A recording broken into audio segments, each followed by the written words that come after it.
Right. All right. So the first deal, my first kind of big deal, I had to come up with $5 million. At that particular point in time, that was well above, like I had purchased $1 million property, but I've never done anything like 5 million. So it was a fear in terms of, can I really do it? And I had this thing under contract, and the seller he was going to hold me to I had to put up some of my own money. And that's the other thing, being a developer, a lot of it is, this game is risk. So when I basically got a $5 million apartment complex under contract, I had like 30 days to perform, and I didn't know how I was going to come up with the money, but in the back of your mind, your dreams should be real, right?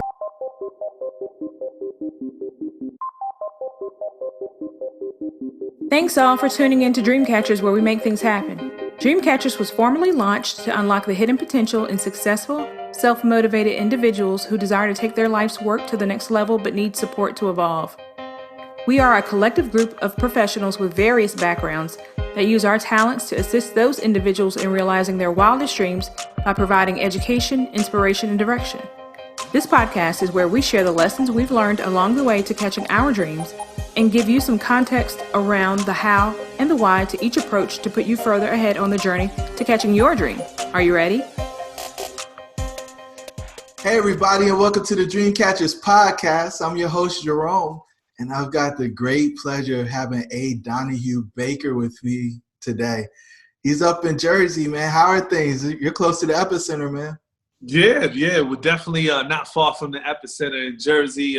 So it's really serious. I will tell you that we are virtually on lockdown. So I've been basically practicing social distancing for the past 4 weeks, and little cabin fever going on right here. But I'm glad that everybody in my immediate family is good. I do know 3 people that did lose their battle with COVID. So stay safe out there. Definitely stay safe. Ouch. That's no fun for it to hit close to home. And just in general, to see people suffering. But I think that'll come back up in our conversation a little bit later. So if you would, do me a favor and let the listeners know how they can get in touch with you. Sure. I'm A Donahue Baker. You can find me at all handles just like that. A Donahue Baker. Donahue is Donahue. A Donahue Baker on all handles. IG, Twitter, Facebook, YouTube, all the platforms. Awesome. And not everybody can get that done. I've seen some people with some really tight brands and they weren't able to get the same handles on everyone. So the trading, he's got this thing figured out. So now that we got that out the way, let's dive into this story, man. Give us a little bit about your background and what you're working on now. Sure. Well, I'm a real estate developer. Basically, my background is I started in the music industry as a music producer. I'm actually a Grammy-nominated music producer. So my first music industry check, I took that and purchased real estate. And from there on, I've been scaling, doubling, buying more and more units. Right now, I own over 500 residential and commercial units, and by the end of next year, I have enough deals in the pipeline. It should bring me over 1,000 units by the end of next year. And I saw your thing that you're going 2028. You can hit that next year too, man. So I know you do. I know you're doing big things, man. So we gonna talk about that offline. Yeah. So A Donahue reached out via Facebook and was laying the blueprint for me. I was sitting there thinking, if this is the real deal, life's about to change. And so Absolutely. You did the music thing, made the transition. You got the fast money in music. Now you're playing the long game with real estate. How does one build a 500-unit portfolio? Talk to me about that. One deal at a time, brother. One deal at a time. So I started years ago doing what most people do today, which is house hack, or basically before it was house hacking, I basically bought a duplex, lived in one side, and rented out the other. And my whole motivation, my passion for doing that is I grew up in affordable housing projects. Now, a lot of that was okay. Yep. So I grew up in affordable housing, and now I own affordable housing projects. But being close to New York City, when I was a young lad, a little guy, my parents used to take me over to New York City, and I used to see homeless people sleeping on the street. If you've ever been to New York, that's, it's all over, right?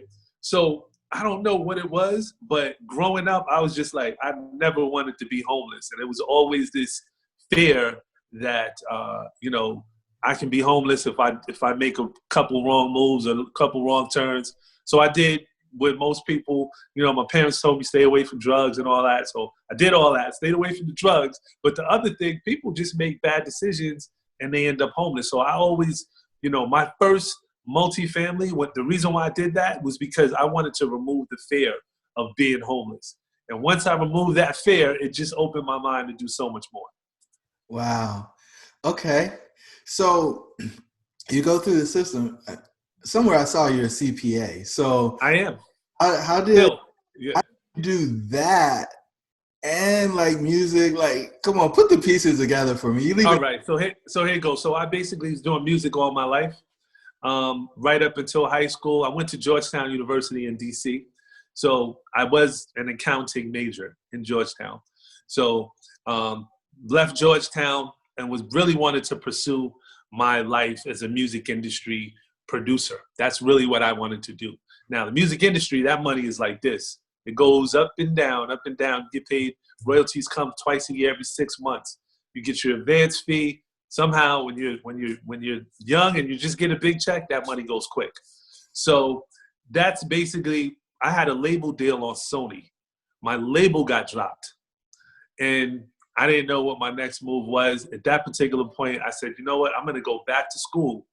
I'm going to get my MBA, and then that led to starting a CPA firm, which I worked 2 years. I worked for a bigger practice, and then I started my own firm after working 2 years in the public sector. So that's how the CPA stuff ended up. Now, as a CPA, I definitely worked and found definite big tricks on how I could save in taxes just by looking at other people and strategies and studying IRS codes, finding out about all types of little tricks and tools that I can use along the way to build generational wealth. And they've all helped me kind of climb up the ladder. And I've used every single last one of them. Now, this part is amazing, right? So you weren't in work for somebody else, and then you decided that you had to leave that certainty of a paycheck behind to go do your own thing. So Yes. talk to me about what was pulling on you. What called you out of, being just a 9-to-5er and going to do your own thing? Well, for me personally, it was like I always was involved in real estate, right? So when I was in the music industry, when I bought that duplex, living in one side, renting out the other, my goal is just to say, all right, I'm never going to be homeless. Then once I did that, it was like, well, let me try to make some more money, and I bought some more. And then I had passive income coming in. When I started to work, I was like, you know what? I still could work and use the W-2 income that to get more loans.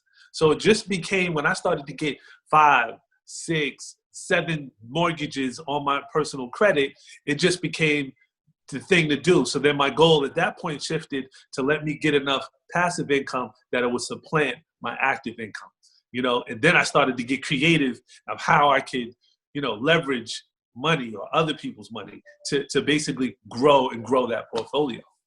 So when you actually left for the CPA firm that you were working for, was that the first time you were called to go do your own thing, or had you refused the time before too? No. First of all, when the first recession happened, I was also the victim of a layoff at one point. So when I went back, I was like, you know what? There's got to be a better way. So, it was a little like hiccup in there. Things got a little tough, but I figured it out. And basically it was like, you know what? I had this entrepreneurial spirit, and I knew that I was really good with the clients because I really cared about my clients. And I just felt as though that's where I needed to go. So I made the journey to start my own firm just based on the relationships, people calling me up, my circle of friends and family. Like I started to represent athletes, other real estate developers, other people that were doing it in real estate. So it was like a network had built, and gradually I just started to get more and more clients. So And then you built it up and built it up. Who helped you along the way on this journey, man? Did you do this all by yourself? The practice started by myself. Now I had two workers, two people that, but I didn't have partners, but I had two employees that really were instrumental in kind of getting the ball moving, so to speak.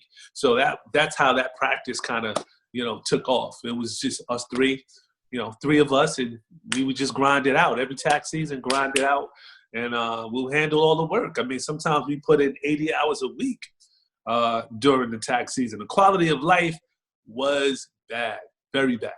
Wait, so I've always wondered this. So what does an accountant do after April 15th? Take a vacation.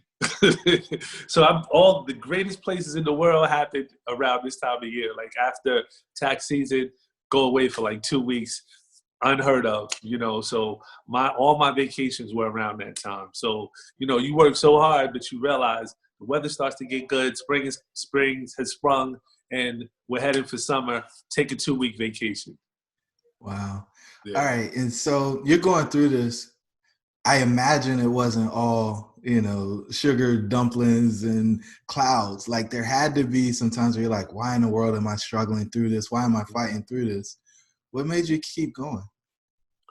Just, at that particular point in time, I was so focused on getting my time back. So it was like, I'm working during the tax season. My friends wouldn't see me at all for like a 3-month window. So I'm just like, it's 3 months. Most people are like, I can do 3 months. But, there's lots of birthdays that come. You get invited out. You get invited to trips. And you're like, I can't go because I got to work. I got to be here working. The motivation was, look, I really needed to get my time back. And the options, the ability to scale was right in front of my face. Just buying apartment complexes, buying multifamily units, just were right in front of my face. So I took advantage. Wow.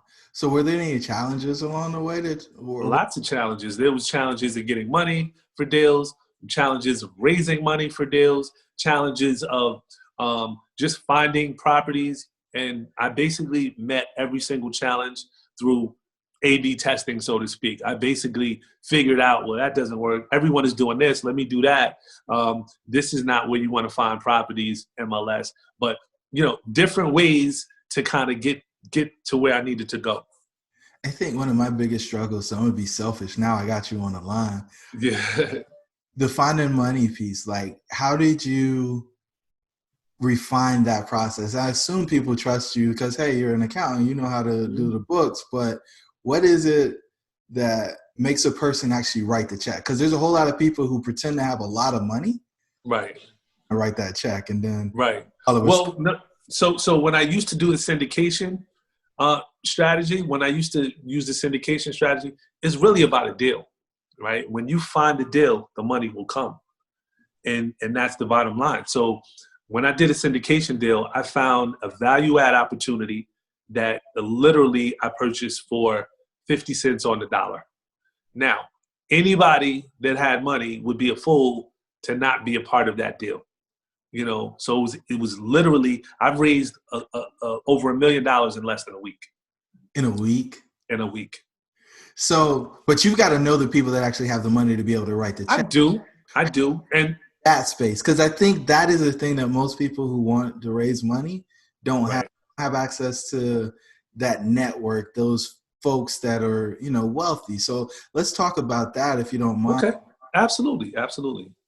I mean, you strike me as an expert networker, man. So talk to me about how you get in those rooms and make those connections where, people trust you with what a lot of people feel like is their most valuable resource. Right. So my syndication raise was really 90% of them were clients. So we're talking about people that knew me for quite a long time, right? Maybe some of them over a 7-8 year period. Right. So along the way, there's equity that's built up there. Right.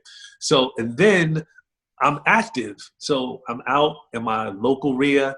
I'm out doing events. I'm out speaking. I'm on stage, social media, whatever. I'm active. I'm engaged. I'm at the top of their mind. They see what I'm doing. They see my lifestyle. They see how well I'm doing. They see that I've left corporate America. They see that I've accomplished a lot of things that people are looking to accomplish, right? So that's one thing. It's like results. What's up, tribe? It's your host, Jerome. I just want to let you know that we put together a free 15-point checklist for exiting the matrix. Jump on over to dreamshouldbereal.com in order to pick your free copy up. Let's get back to the show. It's like results matter. People talk, but when you have the results and you have a proven track record and you can say, well, look, I've made this much money here. I have this right here to prove it. You know, it matters. That's the equity that you have. It matters. So that's what, you know, if you just keep doing what you're doing, you have like a 90 unit, right? No, so we've got 90 in total spread across 5 different addresses. Okay. Well, the bottom line is that's significant. You know, most of the people in that space haven't even done that. Yeah. You know, and most of the people in that space have really good jobs. So if I can give you some advice, my advice is, and I used to call them thousandaires, right? Thousandaires are people that have made $100,000 or can make $100,000 or have the skills to make $100,000 on an annual basis. So if you say 10 thousandaires, you got a net worth of $1 million. So if you know you have 50 thousandaires, right? 50 people and $100,000 salary, you know, you're at that range where you're not rich, but $100,000, you're, you know, if you're making that on an annual basis, as long as you don't have 5 children, you know, I love kids, but I have to say this all the time. Kids are expensive, man. So they take a lot of money. But I will tell you that, you know, that is enough for where they can make a significant investment and that can help you along your syndication. The other thing too is don't underestimate the power of a 401k. You know, the funds, if you can show your track record as a real estate investor lined up to the personal portfolio of, you know, your friend or your family member that's in the stock market and swears by the stocks, and you could do a 5-year projection, you're going to blow them out the water. Because everyone wants to make, you know, especially the 401k, when you get somebody that, you know, has a long number of years to retirement. What better way to have an asset that you can force appreciate and manipulate and, you know, grow and go there and watch the tenants and fix up the roof and do other things that's going to add value. You can't do that. You can't call up Apple and say, you know what, I need you to, you know, do some forced appreciation this quarter because I need to retire. It doesn't work like that. So, you know, you just have to compare the landscape of what's out there and make a convincing argument. Without question. And so you were running through those accomplishments and you said them pretty nonchalant. I feel like a book's got to be on the way. Somebody's got to.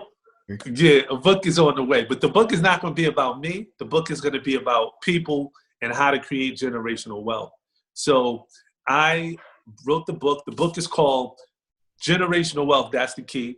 It's literally a roadmap, the mentality you should have to go about building generational wealth. And my goal is to get the book out there.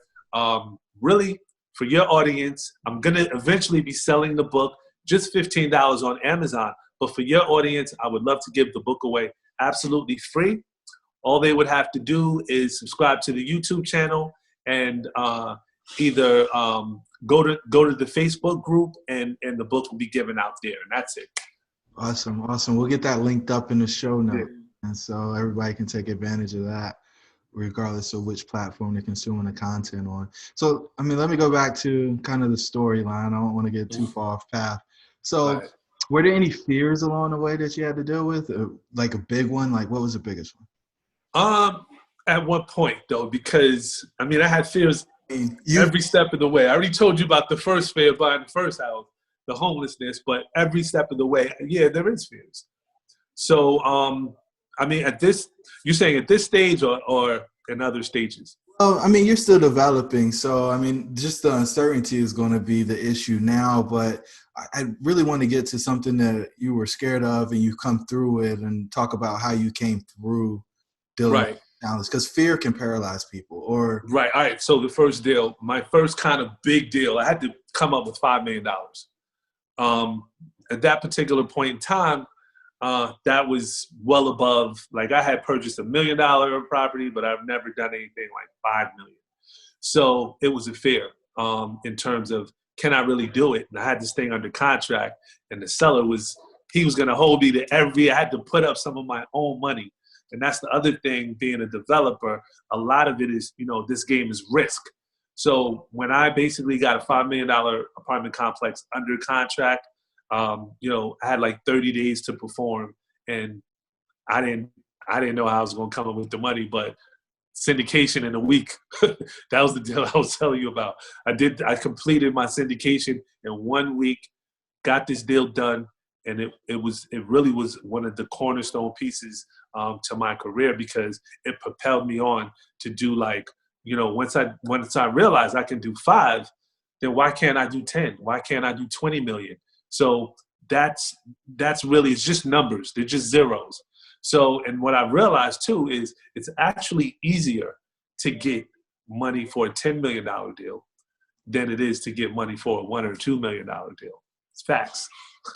it's a real thing, especially after you've created a system to actually. Correct. Especially when you have a track record and you can go back and say, look, we've done this. It's the natural progression. So right now, and because of that, and because I've learned that, that's why I don't do syndications, because with the syndication deal, you just have a whole bunch of partners, and it's just like everybody is just like, we want to do this, we want to do this, or I need some money this year because this, so I have to take, it's just too much, right? It becomes a hassle. It's not a pleasurable experience post-close. Everyone's excited when we close and everything like that, but after close, it's not the best experience. So going forward, I only want to do joint ventures, and that's basically where I am. So talk to me about that. So what does a joint venture look like for you, in case people are trying to figure out how to work with A Donahue? Right. So a lot of people don't grasp it, but I do joint ventures where I bring 100% of the funding to the table, right? So I fund the deal 100%, and based on the value that the deal that the person is bringing to me, we work out a percentage, an equity split, so to speak. And that's really the extent of it. Wow. So if you have the deal, I'll fund all of it and we'll work out an equity split, and that's how we'll do the deal. That takes a lot of trust. It does. But understand, if I'm bringing 100% of the funding to the deal, I have to have a majority of the deal. That's just what it is, because my name is going to be on the guarantors. Everything that goes forth, that's the structure. So as far as the trust aspect is concerned, yes, it is a certain level of trust. That's why you have to, you don't just jump into a partnership that's going to tie you in for 10 years with somebody you don't know. So there's a period of vetting. There's a period of due diligence that goes on. And I would basically look at it on a case-by-case basis. But somebody that has my mindset, somebody that's interested in impacting the community, building generational wealth, and showing others how to do it, I would love to partner with a person like that. What's the size deals you're looking to do? There is no size limit. I don't do anything below 50 units right now. Yeah. But I will do below 50 units if it's in a market that I already have a presence, right? So the reason why is because the business model allows me to develop economies of scale with my current property management, and I can float them like that. So I'm in 3 markets, real simple. I'm in Jacksonville, Florida, I'm in Atlanta, Georgia, and I'm in the state of New Jersey. So any one of those markets, I'm able to do something below 50. But if I'm not in there and you have something, then it has to be 50 units or more so that the business model can work. Awesome. I love what I'm hearing here, man. So let's jump into, kind of the significance part of the conversation. And so, you've made a huge transition. Like you mentioned, growing up in government housing, going to college at Georgetown, going to corporate world. starting your own thing. Now you're doing real estate full time. I was reading through your bio. You've got a fund put together. There's a lot of people that you meet that have that experience. And so, you know, if you're not willing to do the biography or the autobiography, I'm asking you to do it now. Story, right? When you're in this place now and you look back across life, like what's the biggest difference in your approach to life now than, you know, 5, 10, maybe even 20 years ago? Yeah, I mean, the biggest difference is legacy, right? So you get to a certain point in life where you start to think about and really what we're going through right now, right? Any one of us could not be here tomorrow, right? So what I think about is my child, my son. I have a son. His name is Legacy, by the way. But that's what I'm thinking about. I'm thinking about my legacy, and I'm thinking about what is the world going to be like when he's an adult. You know, I don't want him to have to go through what I went through. So that's like in forefront of my mind is you know, building something that I can pass on. You know, that's why I'm not selling my portfolio. That's why I'm cash flowing it. That's why I'm not doing any other of the different trades, the wholesaling, the flipping, and anything. I could do that. I've probably dabbled in a little bit of that earlier on, but it's really all about building cash flow, building generational wealth, and having systems in place that allow me to scale the business.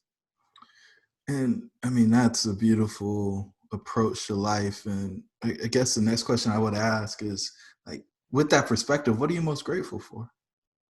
I'm just grateful to be here in a position where I control my time. I don't have to punch a clock. I can do what my God-given talents allow me to do. It's hurtful in a sense of just being confined when you know you'd like to be around people, and you know we have to be quarantined right now. So it's painful being in the house sometimes. Sometimes I just get in the car and just drive. But the fact of the matter is, you want to be safe, and you want to make sure that you don't bring any harm into your home, because you know that's your family. You know, and that's really, you know, that's where my mind is right now. And as I continue to do it, I really take pride in what we provide. Like, as a landlord, the biggest service that we can provide and give to someone is giving them a nice place to live. You know, and in the sector that I'm in, which is affordable housing, like I take great pride in providing housing that people can depend on and know that if anything should go wrong, I'm going to be right there with them. You know. Awesome. What dream are you most focused on catching next? Well, I built one of the key things that I'm looking to do is build a community of developers, real estate developers. I want to empower people to whatever city you're in. What I want you to do is find a need in your community, whether it's student housing, could be affordable housing, could be veteran housing, could be senior housing, could be any need, you know, could be need of a commercial space, whatever it is. As long as it's a viable product, I want to empower you to be a voice in your local community, and eventually nationwide. I want to have a nationwide community of developers that we can go in and have some type of political exertion of power. Because I say that because there's a town right here in New Jersey that has developers coming in, and the developers are building and building, and gentrification is taking place, and there's no voice with the community. And to me, it's immoral when you can develop and build when you don't have a voice in the community, you know. And that's just what's happening where I'm at. You know, as blatant as it, like, gentrification is an issue. You can't stop gentrification, and I'm not trying to stop it, but we need to have a voice so that we can have an impact. And where I live and where I have a presence, I make sure that I know my mayor, I know my council people. I have a voice on a political level. I donate to their campaign. I call them on the phone, because access is key. And if I can't call the mayor, then I'm probably not going to invest in your town. That's just facts. I'm just calling it like it is. So the other thing that you need to understand too, the political influence is significant when you're in apartments or you're in bigger units, because what do we need? We need pilot tax. What do we need? We may need some abatements if we're doing a lot of construction in that town. I mean, call it what it is. You have to lean on political forces every step of the way, and they're the biggest threat to messing with your cash flow. You know, when you're doing your pro forma, you know, you can't project taxes in the town going up, you know, in year 5. So I try to make sure that I make sure that I have the ability to exert political influence. Nice. So 2 last questions for you. The first one, what gift are you giving the world? The gift that I'm giving the world is gift of love, gift of myself, a gift of love to my fellow man. You know, I am a product of an inner city, product of affordable housing. What I've always wanted to do was put myself in a position where I am creating other leaders, I'm empowering other people, and through me, the network, the resources that I built belongs to everybody. It's not just mine, it's everyone's. So that's why right now I'm literally at the position where I am looking for other people to partner with, looking for other people to join forces with, and let's get there together as opposed to apart. So whatever stage of the journey you're in, what I want to do is help you along the way. And even maybe you're at the stage of the journey that's way ahead of me, right? So I had people that I look up to who was Donald Bren. I don't know if you know who Donald Bren is. Donald Bren. I look up to Herman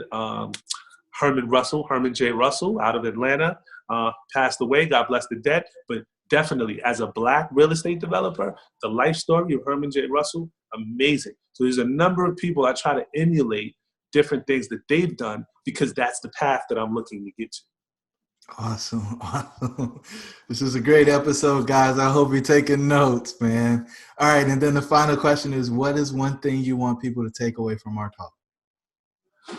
Just, you know, wherever you are in life, just understand that you have to, you know, it's really all about vision and follow through. So I just want to give, you know, somebody some hope. Maybe you're quarantined like me and you're just like, what should I do? What should I do? Use this time to definitely practice social distancing, but use this time to come up with a vision of how you want it to be, you know, as soon as this quarantine is over, and then, which we don't know, but come up with the vision of what you want it to be then, what you want it to be next year, what you want it to be 5 years, and start building a network around you.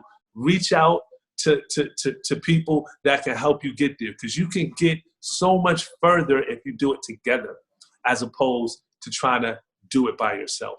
So that's really the takeaway. And that's really why I've been able to get to where I'm at, because my dad used to always tell me, no man is an island.